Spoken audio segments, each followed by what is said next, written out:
Welcome Kitty new activity. আজকে তোমাদের এরকম একটা হ্যাঙ্গিং অর্গানাইজার ও একটা আসন করে দেখাবো। আর এই দুটোই কিন্তু আমি পুরনো প্যান্ট দিয়ে তৈরি করেছি। আর সেজন্য আমার একটা পুরনো প্যান্ট লাগবে। দেখো উপরের দিকটা আমি আগেই ব্যবহার করে নিয়েছি, সেটার ভিডিও দেওয়া আছে। তো এই যে অংশটা আছে, নিচের অংশটা আছে, তার এই যে পায়ের দিকটা আমি কেটে নিব। তো সেজন্য আমি একটা শপিং ব্যাগ থেকে একটা মাপ করে নিয়ে, যত বড় আমি পকেট তৈরি করব সেই মাপ অনুযায়ী একটা শপিং ব্যাগ থেকে টুকরো কেটে নিয়ে এই পায়ের দিকটা কেটে নিলাম। আর এক একটা পায়ের মধ্যে এই শপিং ব্যাগের টুকরোটা ঢুকিয়ে দিচ্ছি যাতে মজবুত হয় পকেটটা। তো এইভাবে তৈরি করে নিচ্ছি। আলাদা করে আমি কাটলাম না, জোড়া দিতে অসুবিধা হবে। তো শর্টকাট বুদ্ধিতে এভাবেই আমি এটাকে রেডি করে নিচ্ছি পকেটগুলো। তো এইভাবে ঢুকিয়ে নিয়ে এটা পিন করে নিতে পারো, তারপরে সেলাই করে নিতে পারো, বা এরকম পিন করে দিয়ে পরে সেলাই করলেও হবে। আর উপরের দিকটাকেও আমি এইভাবে যে অংশটা মানে এবড়ো খেবড়ো আছে সেটাকে বাদ দিয়ে নিয়ে এর ভেতরেও যে শপিং ব্যাগটাকে মাপ অনুযায়ী কেটে নিয়ে ঢুকিয়ে দিব। আর দুটো পায়েরই এরকমভাবে আমি রেডি করে নিয়েছি। তো দেখো এইরকম শপিং ব্যাগ ঢুকানো হয়ে গেছে। তো একটার ভেতরে আর একটাকে এভাবে ঢুকিয়ে দিচ্ছি জোড়া দেওয়ার জন্য। খুবই শর্টকাট বুদ্ধিতে আমি এটা করেছি, কারণ খুব ঝামেলা করলে পরে এটা আসলে এটা প্যান্ট তো খুব কাট করলে একটু এলোমেলো হয়ে যাওয়ার ভয় আছে। তো আমি এভাবে রেডি করে নিচ্ছি। আর পকেটের এই যে উপরের দিকটা যেখানটা পা হবে সেই জায়গাটাকে আমি এরকম লেস মানে পায়ের দিকটাকে এভাবে লেস দিয়ে নিলাম, তাহলে পকেটটা আমার দেখতেও সুন্দর হয়ে যাচ্ছে আর পায়ের দিকটাও ঢাকা পড়ে যাচ্ছে, কারণ পায়ের দিকটা একটু ছেঁড়া ছেঁড়া হয়ে যায়। তো এভাবে ঢাকা হয়ে গেল। আর আমি এভাবে দুটোকে জোড়া দিয়ে নিয়েছি দেখতে পেলে। আর তারপরে যে পকেটগুলো আমি রেডি করে নিয়েছি সেগুলোকে এভাবে বসিয়ে নিচ্ছি। এটা বেস হিসাবে আমি তৈরি করেছি নিচেরটাকে, আর উপরে এইরকমভাবে পকেটগুলোকে বসিয়ে নিলাম। যেহেতু আমি খুব বেশি ঝামেলা করতে চাইনি, আর প্যান্ট সেহেতু আলাদা করে কেটে নিয়ে এটা জোড়া দেওয়া খুব মুশকিল। তো এভাবে আমি পকেটগুলোকে প্রথমে সেলাই করে নিলাম। তারপরে সেলাই করে নিয়ে দুই ধারটাকে আমি কেটে নিব, যেগুলো বাড়তি অংশ আছে, তাহলে আমার এই যে নিচের যে পোর্শনটা আছে সেটা সোজা হয়ে গেল। তো এভাবেই আমি এটাকে রেডি করে নিলাম।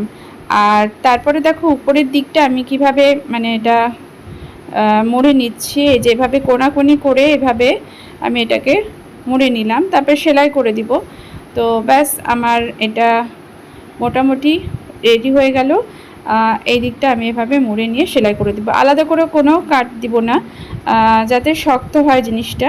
তো তারপরে আমি এই যে পার্টটা নিয়েছি, এই পার্টটা আমার অনেকটা চওড়া, তো আমি এখানে হাফ করে নিয়েছি, কারণ কিছুটা কম হবে যেহেতু পুরো দিক আমি কভার করব এই পার্টটা দিয়ে।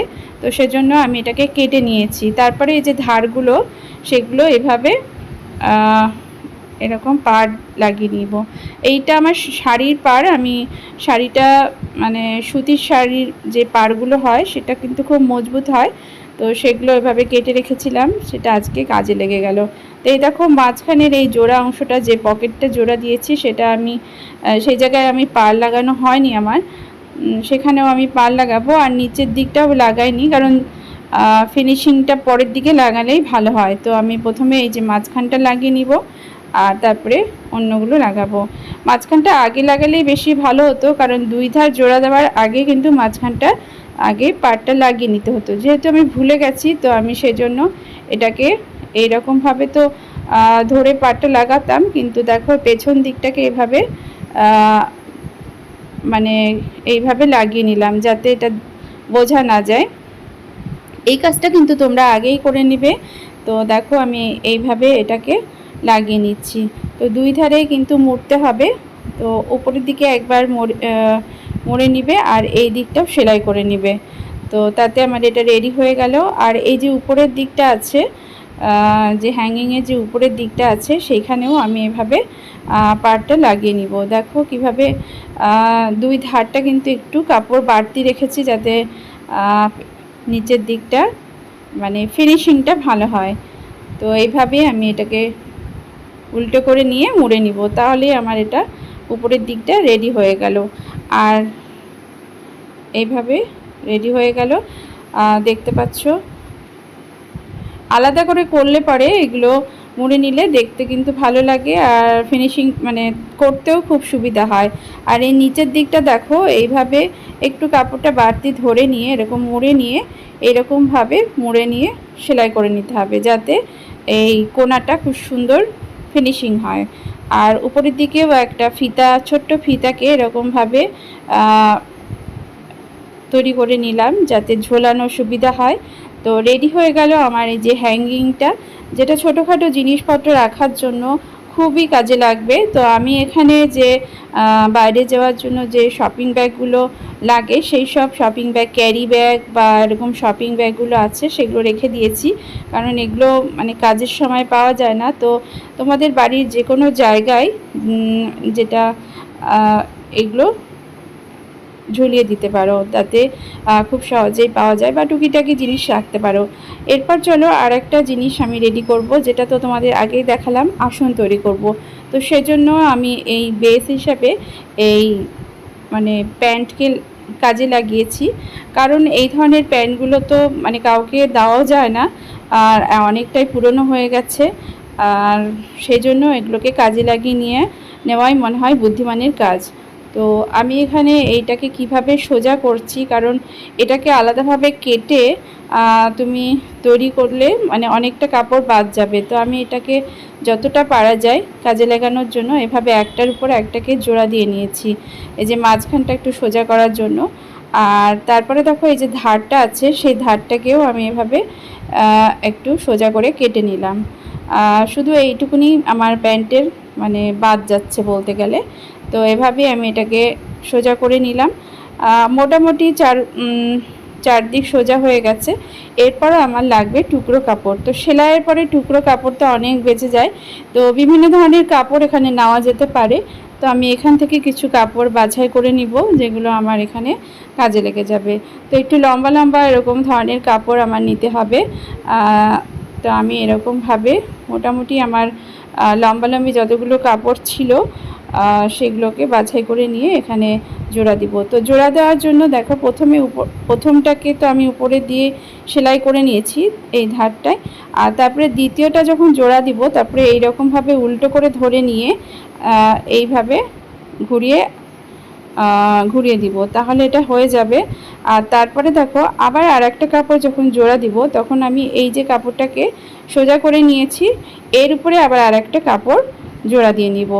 এখানে যদি তোমরা এই কাপড়টা যেমন আমি জোড়া দিয়েছি দেখো, তো আগেই জোড়া দিয়ে নিয়েছি। তো জোড়া দিয়ে নিয়ে তারপরে কিন্তু এইটার পরে বসিয়ে দিতে হবে। তো দেখো আমার সবগুলো রেডি হয়ে গেল। তো লাস্টেরটা জোড়া দেওয়ার পরেও দেখো এরকমভাবে এটাকে টান করে ধরে নিয়ে শেষ সেলাইটা আমি এখানে দিয়ে নিব। তো আমার এই কাপড় জোড়া দেওয়ার কাজটা রেডি হয়ে গেল। তো এভাবে আসন তৈরি করলে দেখতে জিনিসটা মানে ভালো লাগে, বিভিন্ন রঙের কাপড় দিয়ে তৈরি করলে। তো এইভাবে দেখো এই যে কিছু কিছু বাড়তি আমার কাপড় আছে, তো সেই জন্য স্কেল দিয়ে মেপে নিলাম কতটা আমার কাটতে হবে, চারটা কোণা যাতে সমান দেখতে লাগে। তো এটা কেটে নেওয়ার পরে আমি এই যে চারিদিকে যেহেতু পাইপিং লাগাবো, তো একটা এরকম 2 ইঞ্চি মতো কাপড় কেটে নিয়েছি। যে কোনো একটা কাপড়ের পাইপিং তোমরা লাগাতে পারো বা বিভিন্ন রকম কাপড় জোড়া দিয়েও তোমরা পাইপিং লাগাতে পারো, কোনো অসুবিধা নেই, কারণ আমরা এগুলো আসন হিসাবে ব্যবহার করব মানে এটা। তো যেহেতু এখানে আমি প্যান্টের কাপড় দিয়েছি তো সেজন্য এটার খুব হালকা হবে না, তো সেজন্যই আমি এখানে প্যান্টটা ব্যবহার করে নিলাম। তো দেখলে তো কত সুন্দরভাবে প্যান্টগুলো কাজে লেগে গেল। যত পুরনোই প্যান্ট হোক না কেন সেগুলোকেও সুন্দরভাবে ব্যবহার করা যেতে পারে। তো এগুলোকে অযথা ফেলে না রেখে বা ফেলে না দিয়ে আমরা যদি এগুলোকে ব্যবহার করে নিই, আমাদের বাড়ির টুকিটাকি কাজে লাগিয়ে নিই, তাহলে আমাদের বাড়ির যেমন প্রয়োজন সেটাও মিটে যাবে, প্লাস এইসব জিনিসপত্র আমাদের ফেলতে হবে না।